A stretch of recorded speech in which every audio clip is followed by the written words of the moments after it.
our God. Every giant thing, praise and glory, honor and strength unto our God, unto our God.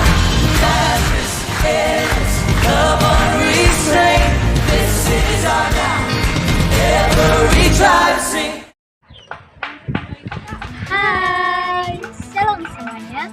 Perkenalkan, saya Sosiana Dengan NIM 2019-093 dari Prodi Manajemen Pendidikan semester 1. Dan saya Eva S. Siburian dengan Prodi 2510418 dari Manajemen Pendidikan Kristen semester 1. Di video kali ini, kami akan membahas tentang kitab-kitab puisi. Salah satu kitab puisi yang kami ambil adalah kitab Mazmur.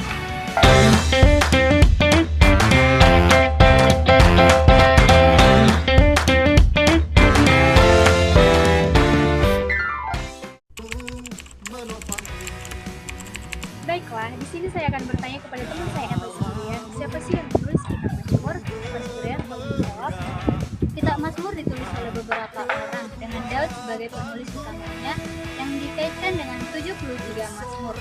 Selain Daud, penulis utamanya yang dikenal Asaf dan keluarganya sebanyak 12 Mazmur. Anak-anak Korah mencakup 11 Mazmur, Salomo mencakup 2 Mazmur, Musa mencakup 1 Mazmur, dan Heman sebanyak 1 Mazmur, dan juga Etan orang Israel sebanyak 1 Mazmur. Dan untuk 48 Mazmur lainnya belum diketahui siapa penulisnya atau anonim. Oh, berarti ada beberapa tokoh ya Eva yang menjadi penulis kitab Mazmur. Lalu apa sih yang menjadi tema kitab Mazmur tersebut? Tema kitab Mazmur ini berisi tentang doa dan pujian yang mengungkapkan perasaan hati mendalam manusia yang hubungannya dengan Tuhan. Kitab ini juga berisi tentang kepercayaan, kasih, penyembahan, dan juga ucapan rasa syukur, serta kerinduan akan persekutuan dengan Kristus. Kitab Mazmur ini juga berisi tentang kekecewaan, ketakutan, serta kesesatan, dan keinginan akan pembebasan, kesembuhan, dan pembenaran.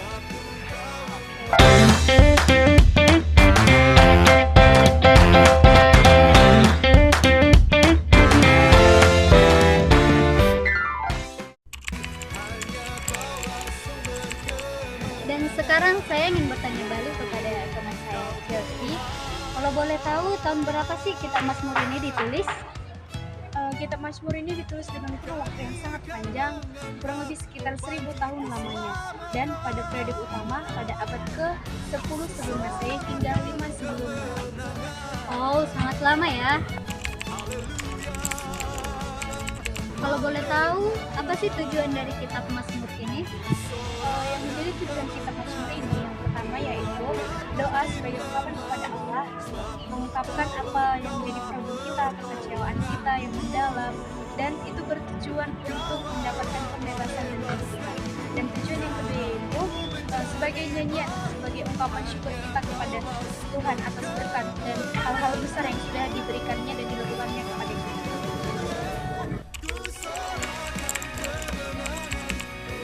Jika direfleksikan, apa sih kaitan kitab Mazmur ini dengan profil lulusan manajemen pendidikan Kristen?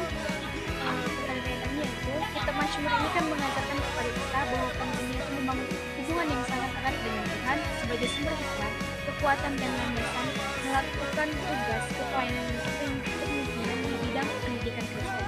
Nah, sebagai profil lulusan manajemen pendidikan Kristen, kita dapat mengintegrasikan nilai-nilai Mazmur yang akan membuat kita mampu memimpin dengan hati yang penuh percaya kepada Tuhan, penuh keadilan, rendah hati, serta dapat membawa kedamaian dan memberikan motivasi di lingkungan pendidikan tersebut.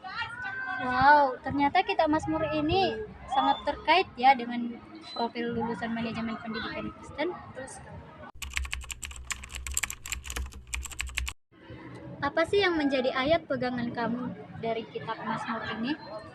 Yang menjadi ayat pegangan saya di kitab Mazmur ini yaitu Mazmur 86 ayat 11 yang isinya, tunjukkanlah kepadaku jalanmu ya Tuhan, supaya aku hidup menurut kebenaranmu, dan bulatkanlah hatiku supaya takut akan namamu. Oke Pak, lalu apa sih yang menjadi ayat pegangan kamu dalam kitab Mazmur ini? Yang menjadi ayat pegangan aku dari kitab Mazmur yaitu yang tertulis dalam Mazmur 23 ayat 1, yaitu Tuhan adalah gembalaku, takkan kekurangan aku.